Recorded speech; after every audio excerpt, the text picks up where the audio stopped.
Hello, everybody, and welcome to Taking Control, the ADHD podcast on rashpixel.fm. I am Pete Wright, and right over there is Nikki Kinzer.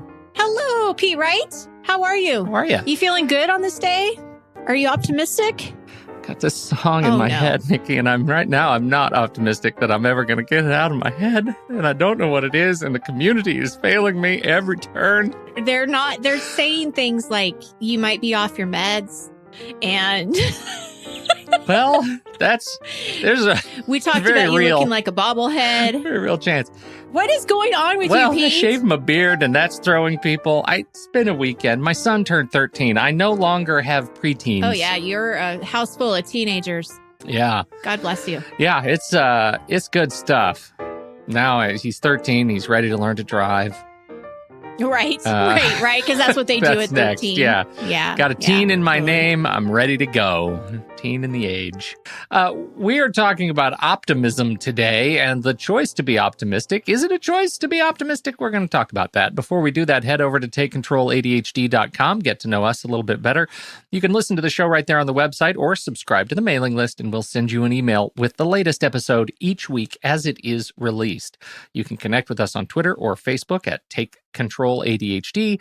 And if this show has ever touched you or helped you make a change in your life for the better, we encourage you to check out our Patreon account. You can support us by throwing dollars at us through Patreon, patreon.com/the ADHD podcast. There are some fantastic people who have already decided that they want to help us do more with this show, more like this workshop. Here's a workshop that we just did last week on getting started on avoided projects. And if you were a patron right now, you would have access to that in our complete library of other workshops that Nikki has done, that Nikki and I have done over the past, since we started this thing 6 months ago. And that library just continues to grow. You would have early access to the podcast. We record the podcast. You could join for a live stream of that recording before that episode goes public the following week. So there's a little bit of you get a little bit of an early access perk that's always fun. So there's a lot of great stuff that you can take part of when you jump into the patron and become a patron of the ADHD podcast. Mostly, it just helps Nikki and I to continue to grow and do this show and do it in a way that supports this community. So, we've been doing this for 10 years. This is the big ask. Give us a shot to continue to grow and do more great stuff with the ADHD community. Thank you so much in advance for your consideration. Nikki Kinzer. Is it, yes. Where did this come from right now? Was it, was there something specifically that inspired you? Because I knew you were going to ask me that question because you always do. Well, it's just such a nice, didn't. Bounce off of the resilience conversation we had last week. It feels like it's a wonderful sort of bookend. It is. And I think that, the session or the podcast that we had before that was having a growth mindset. Yeah. And it just really felt like it all sort of, worked together, and optimism is something that I think about daily. Well, you should, because it takes practice. Yes, it does. And you had asked the question, is it a choice to be optimistic? I believe it is. And the research says it is, which in itself is very optimistic. And that I'm very grateful for. Because the research says it is, it sure makes it easier to believe that it is. Right. Let's just put it that way. I know it's a very optimistic way of looking at life, but I'm grateful for that, because what if the research said, no, it's not a choice. Yeah. You either have it or you don't. I mean, that's really hopeless. Yeah. That would just not be nice. Right. So I'm glad that the research says that. I live with anxiety, not a secret. So I almost always immediately go to worst case scenario in many circumstances. Right. And so optimism is not going to naturally be my first thought. So, if you were to ask the question, are you naturally optimistic? I would say no. But is it a choice to be? Yes, because I can reframe what I'm thinking. I can sit back and think about it. Not all the time. I mean, it takes a lot of time. I mean, to kind of step back away from certain things. Right. But, I do think I don't like going to the worst case scenario. So if there is a different option, I certainly want to do that. Well, and it's funny. I mean, you mentioned the anxiety, and as someone who struggles with anxiety myself too, I feel like that is that's kind of part and parcel to the saddle you're wearing, right? Is that that you're pre-wired and pre-programmed to think about the most negative stuff, and what I don't like to hear is when people stop there. And I hear that a lot from folks who write us. I talk about the What's That Smell Anxiety podcast. That is a show dedicated to exactly this kind of stuff, to anxiety. Like, how can you figure out a way to approach anxiety optimistically? And it's one of the things that I'm surprised and a bit disheartened by the number of people who stop after saying, I'm just wired that way. I'm an anxious person. I'm just wired that way. As if that's the end of the discussion, right? As if that's the end of your position. You're always going to be an anxious and a person who is, who goes to that lowest of the low point, and that there's nothing you can do about it. Because again, research says otherwise. Absolutely. So I had the opportunity this weekend to watch Brene Brown on Netflix. She has a documentary, or not a really documentary, because that's not what it is, but it's a 1 hour and a half, her speaking, as a presenter. And she talked about this, about how it's really hard for people to find joy because we're always afraid that it's going to be taken away from us. So here we are in this moment of what should be pure joy, but yet we're thinking worst case scenario. And so she had the example of her daughter going to prom and, saying goodbye to her and her date. And she's waving. And Brene Brown has a really great sense of humor. So she does this really witty, okay, I'm thinking about how wonderful this moment is, but I also have to think about how grateful I am, because that's the only way I'm going to get out of this. Yeah. So she's just like, I'm really grateful to see you off. This is great. I'm really grateful. So she keeps talking about how grateful she is. And her son looks at her dad, or looks at his dad, and he says, so what's wrong with mom? Is she having a stroke? Yeah. And the dad's like, just let it be. She just needs to be grateful. Just let her go. Because that was the only way that she could okay, I'm grateful. I'm going to, because, worst case scenario, you think that's the last time you're going to see your daughter. She's going to get in a car accident. Something terrible is going to happen. I mean, those things come to mind. And so you can't fight them. And I love how you said, what is next then? Yeah. It's like, let's not have that be the end of the story. Right. So gratitude is definitely, I didn't add that into our notes, but I think it's really important that we talk about that too. Gratitude is a big piece of that, is how we appreciate what we have, what's around us, who's with us, the moments we have, the memories we're creating. Gratefulness, gratitude is a big part of that, of being optimistic, is appreciating those things. Right. I'm really lucky because I live with two of the most optimistic people in the world. Yeah. And that's my husband and my daughter. They're two peas in a pod. They're almost exactly alike. They have the same sense of humor, the same attitude. And let me, be very clear. Being optimistic doesn't mean that you don't have bad days or that you don't have bad things happen to you, because they do. They do have terrible things that have happened, especially my husband and his health, has been a huge ordeal for this. But what I do know for sure is that the majority of the time I see my husband and my daughter, they're happy. They're in a good moods. They see good in other people. They see good in themselves. They're confident in themselves. They see the silver lining in opportunities and things. And then they spread the joy around them. So my son and I, who are like two peas in a pod. Yeah, right. That can rub off on us too. Right? Because then their positivity will rub off on us, who both live with anxiety. So I feel very grateful, because if I didn't have that in my life, I think that I probably would have to work even harder to be optimistic. Yeah. So yeah. What's your story? Well, it's not so much a story. It's that you got me with this topic. You got me looking at sort of what that research is all about. And it started off of an email submission to the What's That Smell podcast, which is around catastrophic thinking. Right. Yes.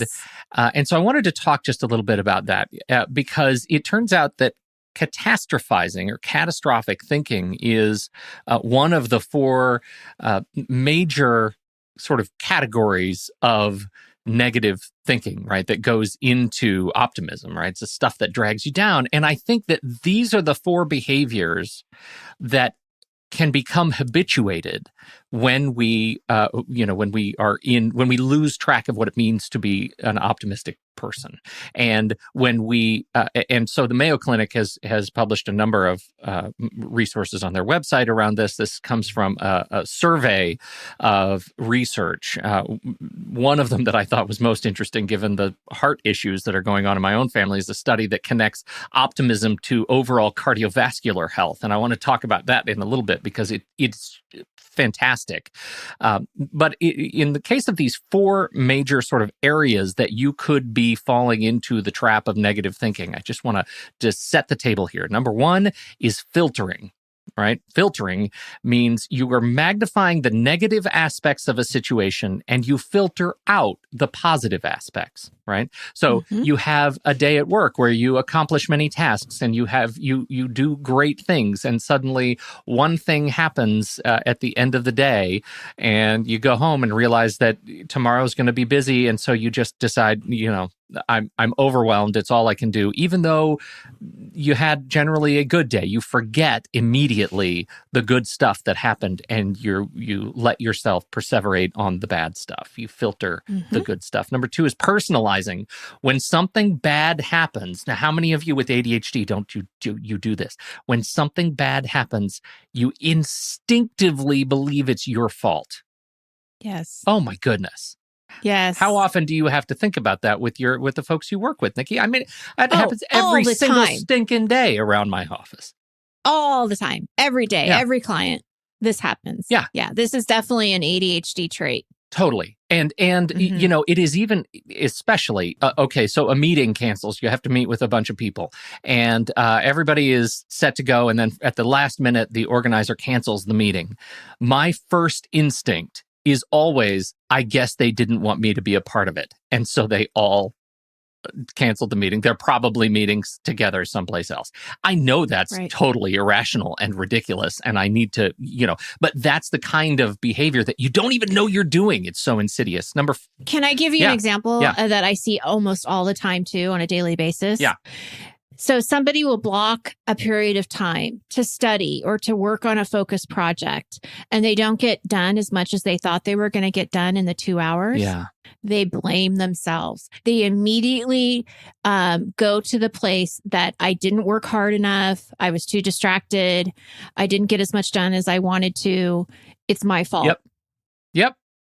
And I have to say, it's not. You did what you could in the 2 hours you had. But they instinctively think it's them. It is all you can do. You do all you can do. The third one we talked about is catastrophizing and catastrophic thinking. And the example that came into the other show, What's That Smell, around catastrophic thinking is really dark, which is you anticipate the worst. And in this case, the submission was, the anxiety I have, I come home and I expect my family to be at home and they're not home. And so I go immediately and directly to imagining that they have been kidnapped, like Liam Neeson in Taken, right? And that they're gone. And he writes that he does not have a particular set of skills, like that movie, and is just like panicked because now his family has been taken and they've just vanished, and he imagines that they're in a horrible place. That's a dark place to go. Catastrophic thinking. And I completely relate to it. Right? Completely relate to it. Yeah. I won't share the stories because they're too just. Yeah. Oh, they're awful. They're awful. But I just, all I can say is I understand. Yep. I completely understand. Well, and, for a long time, my kids went to school across the river in Portland from where we live.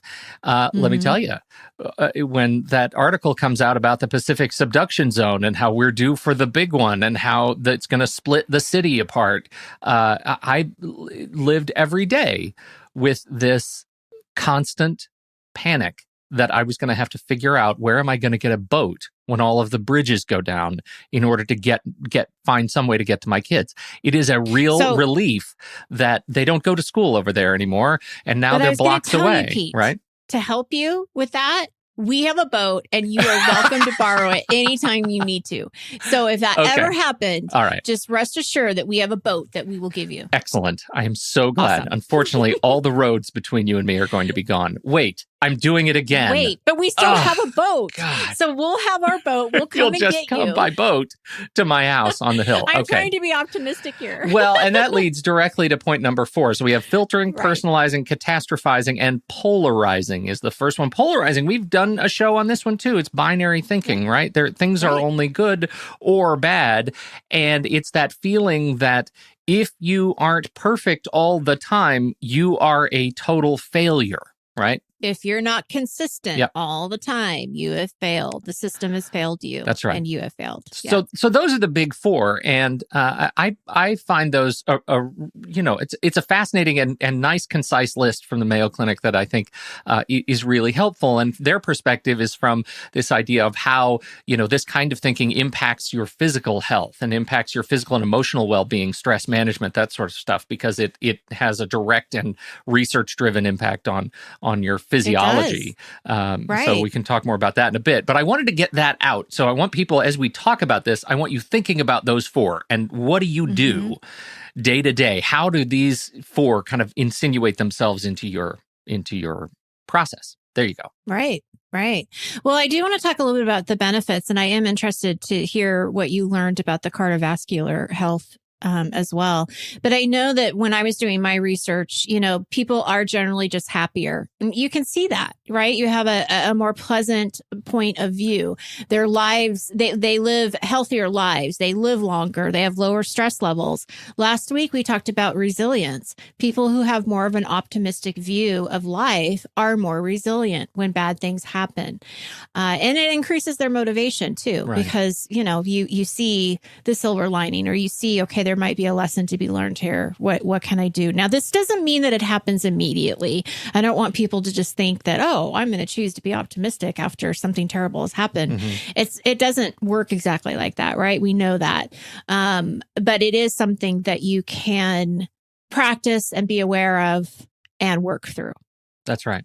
How do you think optimism would help navigate ADHD specifically?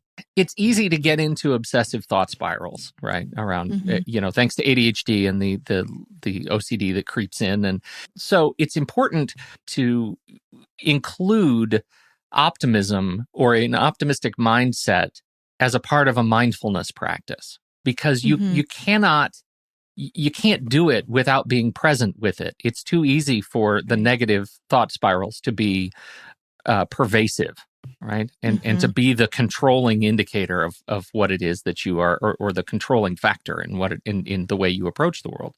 So, for me, when I find that I'm in this obsessive thought spiral, and I don't even know it, right? It's when the alarm goes off, and in the afternoon, and I have to do my daily check-in, and I stop and I look at my list of how I approach the world, the things that I have to do, and I have to say, how did I let it get the better of me today? Am I sitting here in a negative space right now? And I explore that metacognitive, experience of thinking about thinking. How am I thinking about my thinking today? Am I letting it get to me in a way that is going to cause me to continue to be in this thought spiral? Or can I take a minute? Can I take some deep breaths?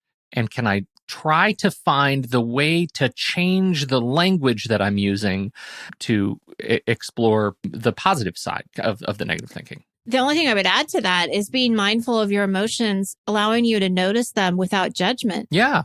Let's take the judgment away. Let's just look at it for what it is and how you're feeling and not feeling bad about how you're feeling.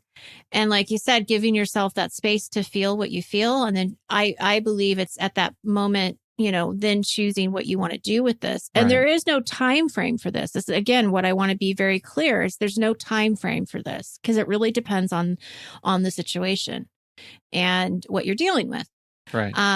But I agree. I think you have to be mindful of what you're feeling and what you want to do with that. I run into it all the time in the negative self-talk arena, right? I mean, because if I'm not on top of it, if I'm not, practicing every day, then I'll start saying things like, I'll use the word too a lot. It's too much. It's too complicated. I'm too overwhelmed, right? I'll never be able to get a handle on the workload or whatever. And rather than, I'll have to approach this from a different perspective, or, I don't have the resources right now, but, necessity is the mother of invention. I can, I can be positive about a position of constraint. I'm too lazy. I'm too overwhelmed. Well, maybe I couldn't fit it in my schedule. Maybe I'm exhausted. Maybe I am just physically exhausted, and I have to take care of my personal health before I can take care of this new client project. Really try to think about and break down that language into something that can be, refocused to the positive. Well, and something else that I believe will help with navigating your ADHD is really understanding how your ADHD affects you and learning more about ADHD, staying updated on the research and what's happening. Because the more you can understand how your brain is wired and what you're naturally going to do, then you can start accepting that, okay, this is part of the ADHD. I get that. I'm not broken. I don't need to change for anybody else. I need to figure out how to work with this. Be kind to yourself and figure out, okay, how do I want to respond to this? And I think that, in our lives, in my family, and I think that this is one of the greatest lessons that I've learned from my husband is we can't control what happens to us. We can't control that you have ADHD. I can't control that I have anxiety. He can't control that he has MS. And it's one of those things but what we do control is how we respond after maybe the initial shock, of some of this stuff. But it really has such a big deal, or it's such a big deal with the way that you look at life. He, by looking at him, you would never even think anything was wrong because he carries himself with such joy and wants to talk to people. And he's not, what am I trying to say? He's not just in a hole. He's living his life. He's doing what he can do with what he has. And he knows to do that now because something could easily be taken away from him in the future. Yeah. So he's living with being in the present. And that's what I would want people to understand is that optimism and doesn't mean you don't hurt.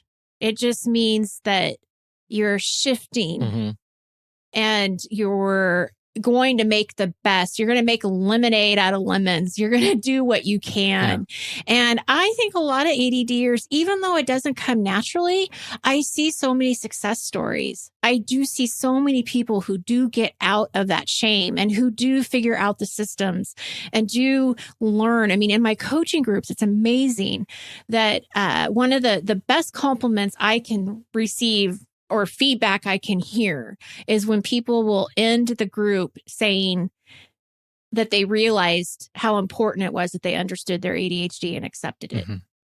And that was really the first piece before any of the strategies or any of that even mattered, and connection to other people. But it is just such an important piece. Yeah. Oh, it truly is. I read another article that just completely coincidental to this conversation today, and it was an opinion piece in the New York Times by David Brooks. And he talks about, it's called the moral peril of meritocracy, right? Our individualistic culture inflames the ego and numbs the spirit, but failure teaches us who we are. That's the perspective. Yeah.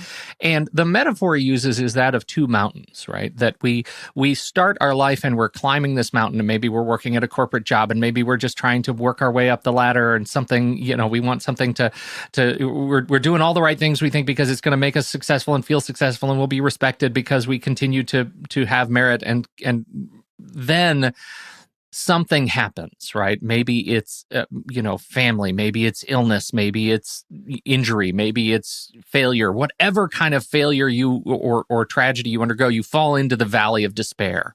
And it's the valley of despair. This is where things get interesting, right? Whatever you think of David Brooks, for me, this is the thing that connected with me.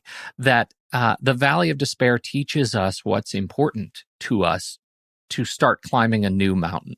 And largely, when you reach that point in life, the things that are most important to you are not the things that were important to you when you graduated college and got the big law degree and went to work at a big firm and whatever was important to you. They're things like, I'm going to quit my job and become a teacher, right? I'm gonna give back in a way that I never knew was important to me, but I realized that my perspective has changed. I see, I can see that, right? That the same, so there's a parallel to this kind of thinking, right? To achievement thinking and optimistic thinking. These are two sort of divergent paths, and to be able to sit and think, is my ADHD putting me in that valley of despair? Am I instinctively going to the most negative place? Then I have to stop and question, what right now is important to me? What is my next best contribution?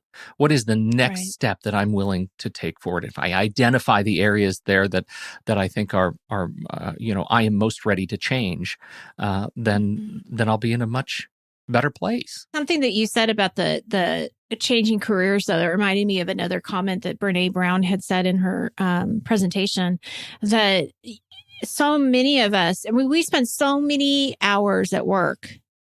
Yeah. And if we're not in a job that we really enjoy, then our joy and happiness isn't going to be full because it's filled with dread. And so I thought that was a really important piece, that it's really important to know how you're spending your time and what kind of work you're doing. And the most happy people are people, and I don't remember where I heard this, but are people who are serving others in some way. That they feel like they're contributing to somebody else. And I just think it's another interesting piece. If you're at a point in your life where you feel really pessimistic and there's just a lot of negativity, I think you got to look at the whole self.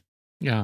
What is going on that's happening there? One of the interesting sides that I'm curious your perspective on is that, when you look at optimism v pessimism in terms of ADHD, it spins off of the conversation we had last week that you said that folks with ADHD are more resilient as a result of the things that they have had to deal with, right? My response was, I don't know anything about that because I haven't not lived with ADHD. So maybe I am. I don't know. You are. Would you, is there a sort of parallel challenge that maybe with ADHD, because of the challenges that come with time estimation, right? Schedule, gating, not being able to scope projects that we want to take on, that in fact, there is a danger that optimism is an unmetered sort of well that is just overflowing with ADHD. And in fact, like the dark side of ADHD is that we're too optimistic, and therefore we take too much on at any given time. Like, it's just optimism allows us to take our foot off the brake. I know what you're saying, and I think that I separate it. So, is the optimism so big that you take on too much or too much? Okay, I want to just sit with that for a second. An ADHD character trait for many people is creativity. It's thinking big. Mm-hmm. It's thinking outside of the box. So I would not want to send the message that somebody should limit that. What I would want to send the message is that you probably will need help managing it. You're probably going to need some assistance in breaking that down and really being realistic with what you can and can't do right now.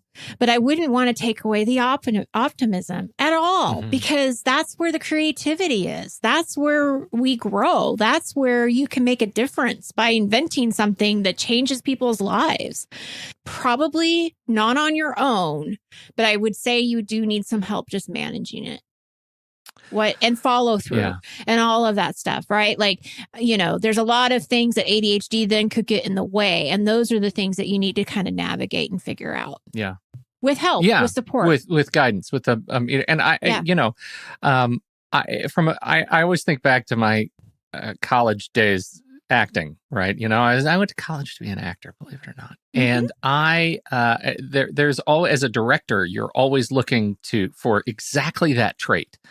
Right? You always want somebody who's going to come to the stage and give you more than you need, because it's so much easier to build habits around, scaling it back, right? It's always easier to do that than to do the work to actually, bring more.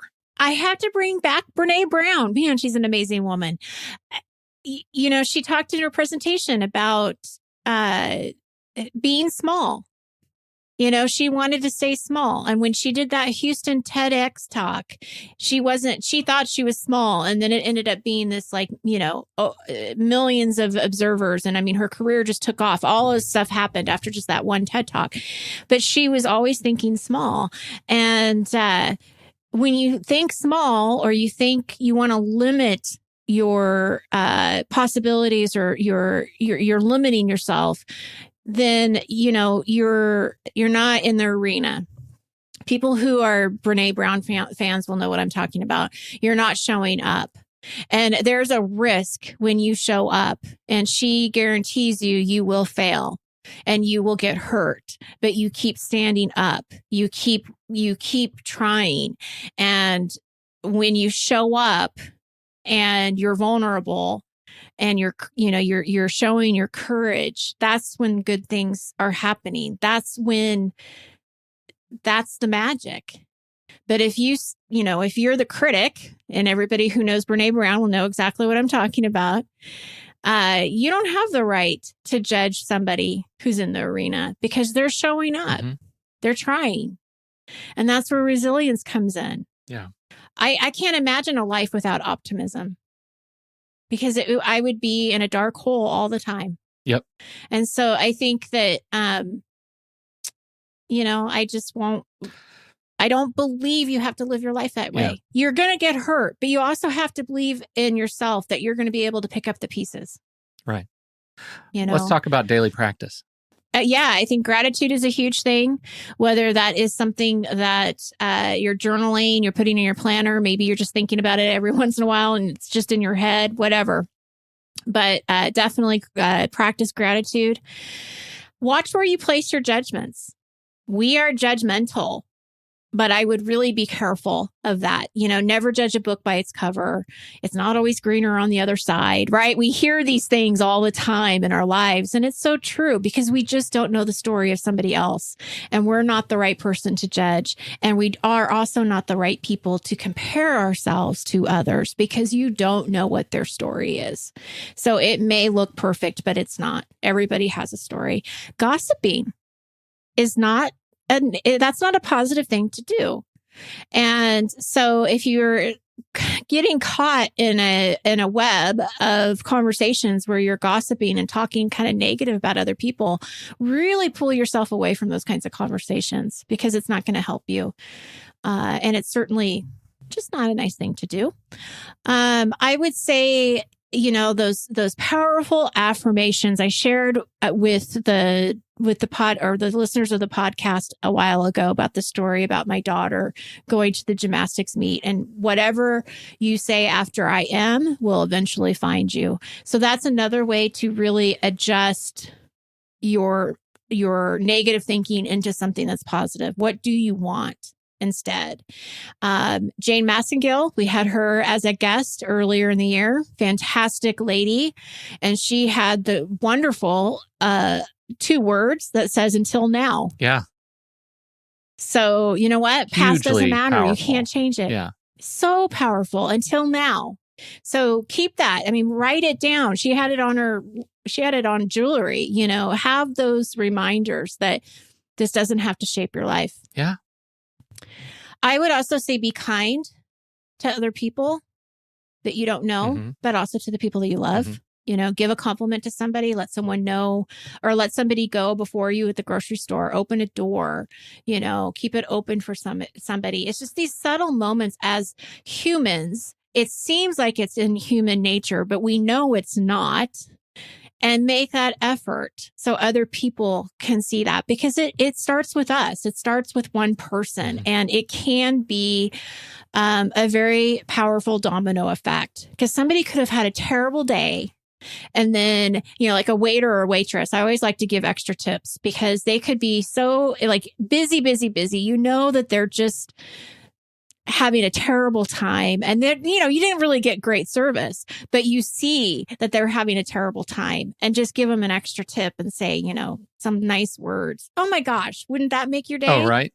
Pay it forward. Pay it forward. Always pay it. Don't be the person to end the pay it forward. I definitely agree with that. And I would say find joy in your life. Do the things that make you happy, that make you smile, and have a balance of working hard but playing hard. It's not always about the productivity list. It's not always about what you can get done, but play with the people you love, and enjoy the blessings we have. I'll just throw in this the cardiovascular health study, because this is the point that I wanted to make earlier, which I think was so interesting. That we know that people who are optimistic, as it goes, tend to be healthier, and the study that they did, Hernandez and Kershaw did, as they are looking at adults age 52 to 84 who participated in the multi-ethnic study of atherosclerosis.